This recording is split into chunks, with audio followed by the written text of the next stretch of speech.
Hey, what's up, everyone? My name's Lionel. Hey, I'm your host for LT Productions, and you are watching I Watch You Watch. We're covering Basketball Wives Orlando. This is season 1, episode 8. This episode was cool. No, there wasn't a lot of action, meaning people getting into arguments and stuff like that. However, I feel a shift that's happened. It started happening last week, but looks like the focus is going to be a lot more on Megan. Megan is the force multiplier and is able to shake up some stuff. And I think the target is going to be her. And I don't think that she's blameless. But hey, but I appreciate everyone for coming to my channel. Be sure to like this video, subscribe to my channel. Also share this video with others. And please leave your comments below and even on my commentary. Let's get started. There are some things that I'm going to make sure I'm sensitive about. Because I'm a dude, I don't really want to speak on women's bodies like that. So this episode was kind of women infused on sensitive topics, but I'm glad that they were talked about in this manner. But let's get to it. All right, so Neek and Nikki, they do meet up, and Neek is questioning Nikki on how she was on that live that Milan said that all this stuff about Milan was making fun of her getting hit. Of course, this is after that they fell out and had words, so of course people are going to say what they want to say about what they feel and don't care how you feel about it. Is it right? No, but what are people supposed to say? We're not friends, and we just have said a lot of insulting things to each other. That's my take on the whole thing. But I guess she was also live ranting about Four. Four is someone I'm just getting to know because he's all over the internet.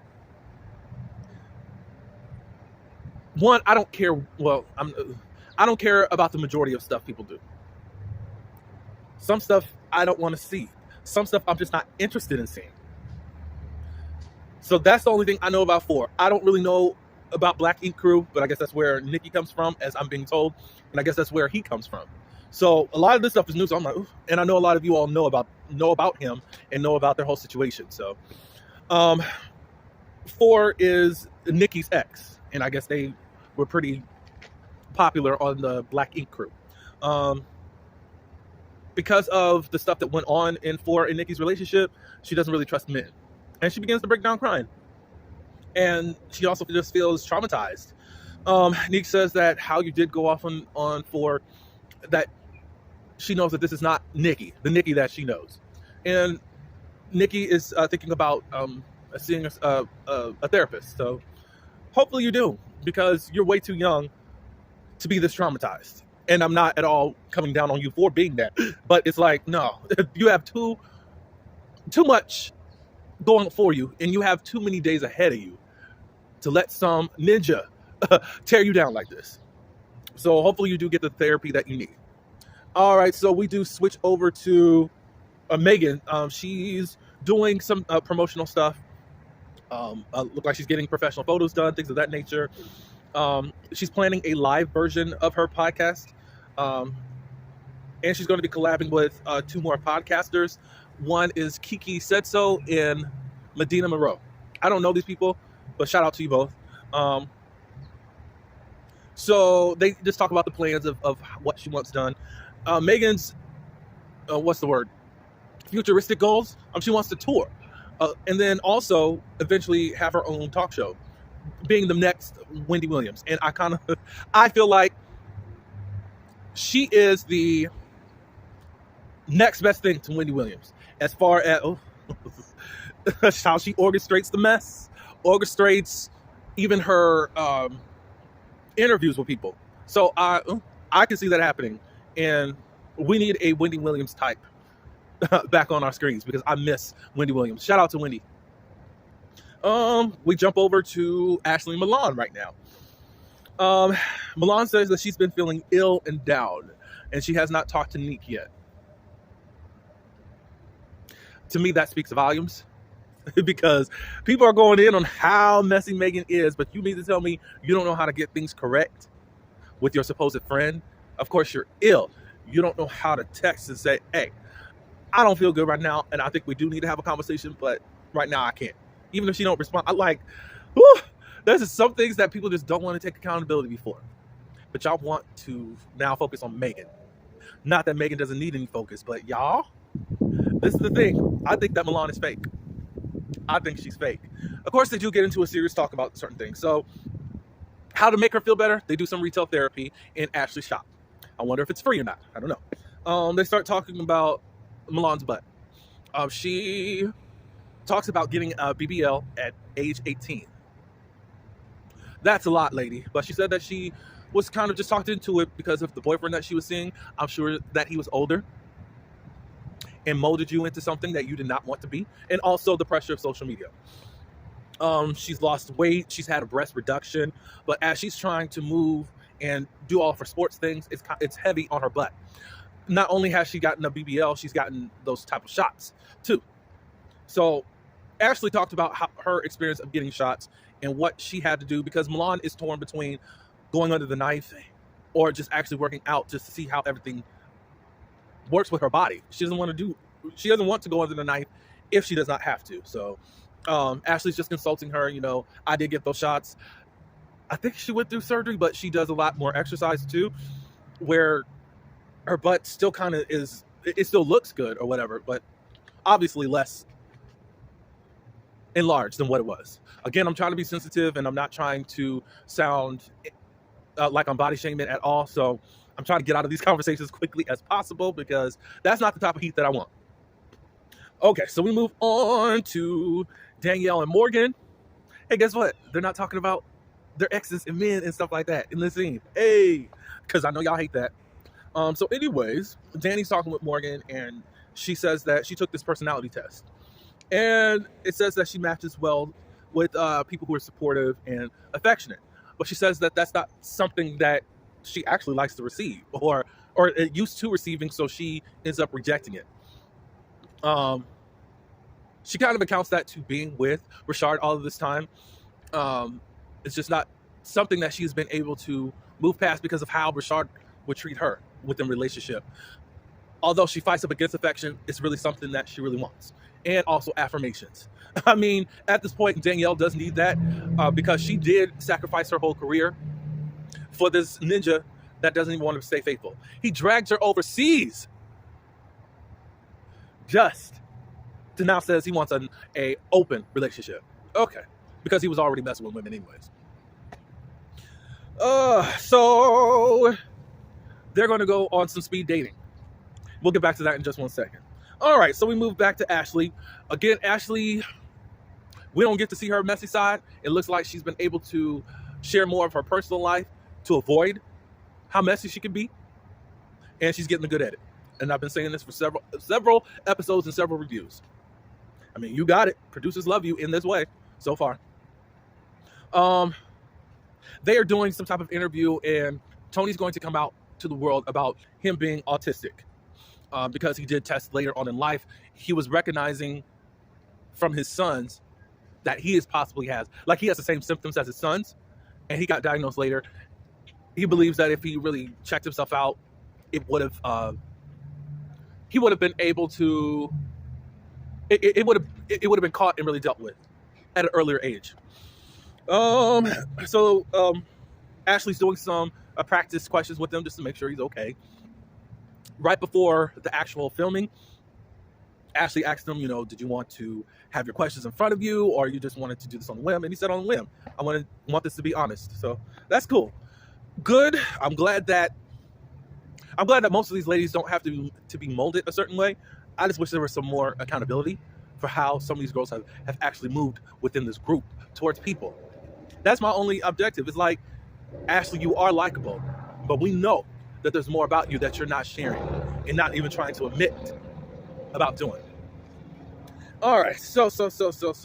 All right, so Morgan, Danny, and Nikki, they go out speed dating. They're going through different guys. I think there's like 3 different guys that you're able to go up to, or at least meet or whatever. One of them, Danny was meeting, and he was like, I'm a musician, I'm an actor, da-da-da-da-da. And Danny said in the confessional, boy, you are unemployed and live with his mama. Bye. I'm like, spot on. Come on. You're an aspiring artist. You don't have a job. And you're in Orlando too, sir? There are opportunities, Nickelodeon and all that, but come on. Morgan met a guy that I think that she liked. Um, he was sweating a lot, and she went to just wipe his brow or whatever in her way of flirting. I think so. Also, part of her nip started to slip and all that. Oh, you got a little show. Nikki was with this other guy that actually Morgan liked too, but he was saying different things that he would do for Nikki, cook for her. Then he started giving her a massage. So after they did those dates, then it was a switch up, and whoever the host was saying, ladies, go to the men that you actually want to have a date with. So I think Morgan and Nikki, they go to the same guy, and then another girl comes, and it was really fun because we're like, oh, you got 3 people, 3 times the fun, that type of spirit. Danny goes to someone else on who she wants to date. So it was fun. It was light. It was good to see them in a different light. So all y'all can't keep saying that they're bitter Bettys. I'm sorry, but if you had to now confront people that you wouldn't see on a normal basis, that you knew that you had some type of issue with, it's going to get heated, especially in this reality world. I'm sorry. I think I see the bigger picture out of this whole thing. You can say these people are pressed, but let's put you into some of those situations.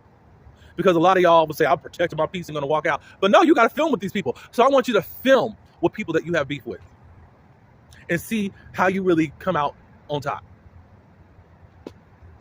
Okay, so Megan meets up with her podcast ladies once again. It's like a little pre-meeting before the actual event starts. She shows the venue of where everything's going to be. Their special guest is going to be the one and only Four. I said, that must be a reason why all of a sudden Four's name is being mentioned. Megan says that she's not going to tell Nikki because she doesn't want to be talked out of it, nor does she want Nikki to try to talk Four out of doing this, which is sneaky.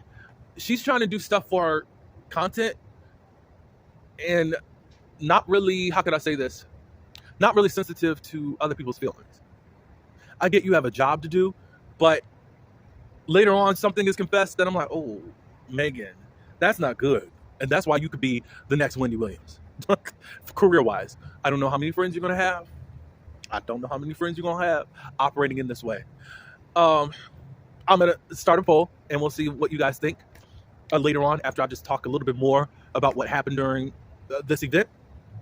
So Milan goes and visits her consultant. She wants to get a consultation, and she just describes what is going on with her body. The doctor knows about the BBL and the injections. He says that she's not going to have cosmetic surgery. He has to do reconstruction surgery. The BBL was actually fine. It's actually fat tissue or whatever you want to call it. It's those injections. They have to go in and try to take all of that stuff out of there, and it's not an easy task. A lot of these type of procedures will leave your body mutilated. And that's the thing. That's the struggle that she does have, because she doesn't want to be deformed or not mutilated, deformed. I think that was the word. Because there's always all these chances of trying to dig all that out. Those shots don't seem to be worth it at all from what I'm getting. I'm glad that this is out there, because there are a lot of these women that want to act like they are just so big, bad, and want to talk about other women's bodies when you need to look at your own body, because what you did to yourself is not really looking too well. And a lot of them are still ashamed to even admit that they have gotten this type of surgery. Embarrassed, I'm sure. So I do commend Milan for stepping forward in this, because a lot of people don't at all. So thank you for at least giving this opportunity to other women out there that may be going through something that you're going through, or also contemplating on doing some of the stuff that you have done. I just want to say this between Milan and Nikki. You two fighting makes no sense at all. Both of you are insecure with your bodies. Milan, you could cover it up and say, oh, when I'm exercising in the gym, it's just so heavy and I can't do anything. No, Nikki's insecure with her body. You're insecure with your body. You're sitting up here fighting with her when y'all both have the same issue, and you could have bonded over that. So these little cat fights, I guess for TV or whatever, don't even make sense. And how logical you were at the beginning of the season, you sound stupid towards this mid part of the season. Sorry. I'm sorry. So I don't know. I don't know what needs to happen, but y'all need to fix it and grow up. Okay, so Danny goes out on a date. His name is Michael. She's known him for a few months. They've been kind of vibing or whatever. He's a sports agent and he lives in Cleveland. Do y'all really need anything to involve sports? I know that this is your world. Maybe you think that you can get a lot of understanding, but is it worth it? Nothing against Michael, but it's just the whole spectrum, the whole community of it all. You know, it's a interesting. Maybe because you've been in the industry for a long time, you're just comfortable with people that may have some type of like mind or in the same field. I don't know. He lives in Cleveland. We find out that he has a child. Michael asks Danny, you know, what are some turn-ons for her?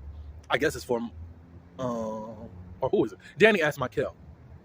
Basically that she's a woman that's driven and all that good stuff. And Danny says her biggest turn-on about him is that he really makes sure that his family is good. He supports his baby mother and all that good stuff.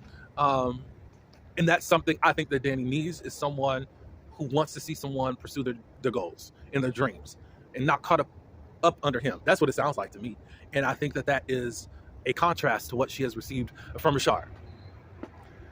All right, so we are at Megan's podcast. Danny and Neek are not going to be there. Neek said that she's not feeling good, and Danny's on her date. Who said it? Well, somebody ended up saying it, and Mackenzie heard it, and she said, "Oh, she's dating. Thank God, she can leave me and Rashard alone." Well, you got bigger fish to fry because this man is about to take you through it. A little pre-meeting before the podcast starts. Megan and Ford meet up.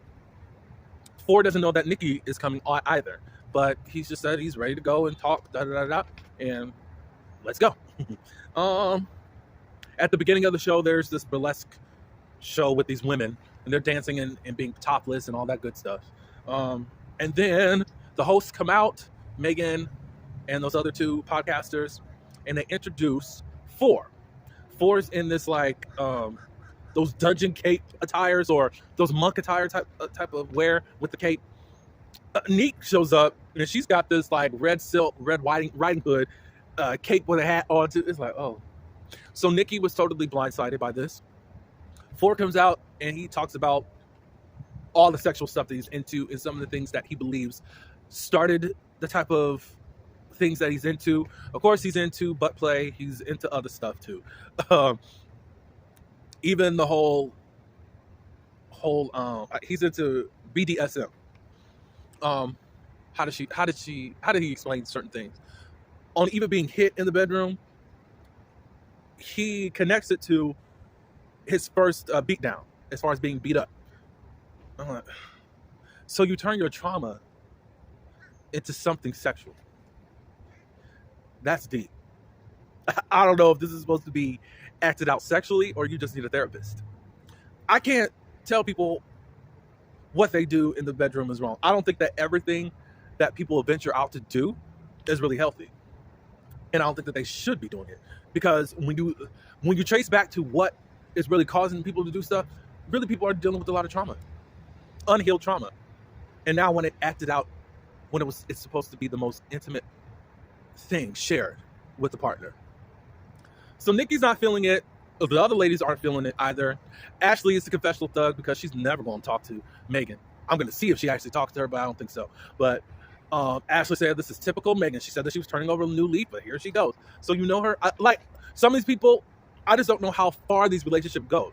Because Megan already said friends. So none of these people are your friends? Like, I'm just trying to understand you also, Megan, because it's like you detach yourself to do certain things, but then it's weird how you move within this group. I know you're the force multiplier and you got to make Ish fly. And I'm glad that obviously you've been chosen by producers to just shift stuff and shake stuff up from where it's at, because it was starting to get stale every time Morgan and Danny had an issue with these two statues that wouldn't really say nothing or give the heat or whatever.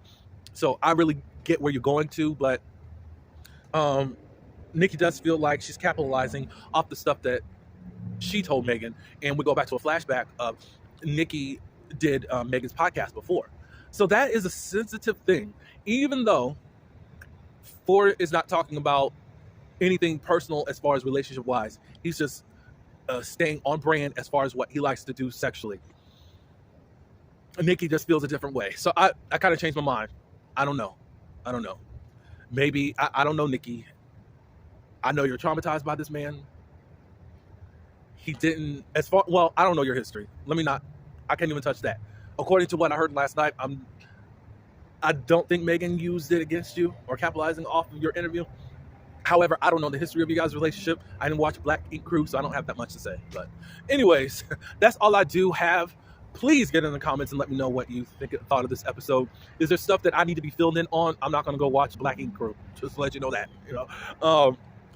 If anybody has a bridge story on what happened between Ford and Neek, we got that little flashback of him cheating on her. So I don't know. Is Megan 100% wrong or a little bit wrong in this whole situation? Let me know below in the comments. Please like this video, share it, and also subscribe to my channel. Until the next video, peace.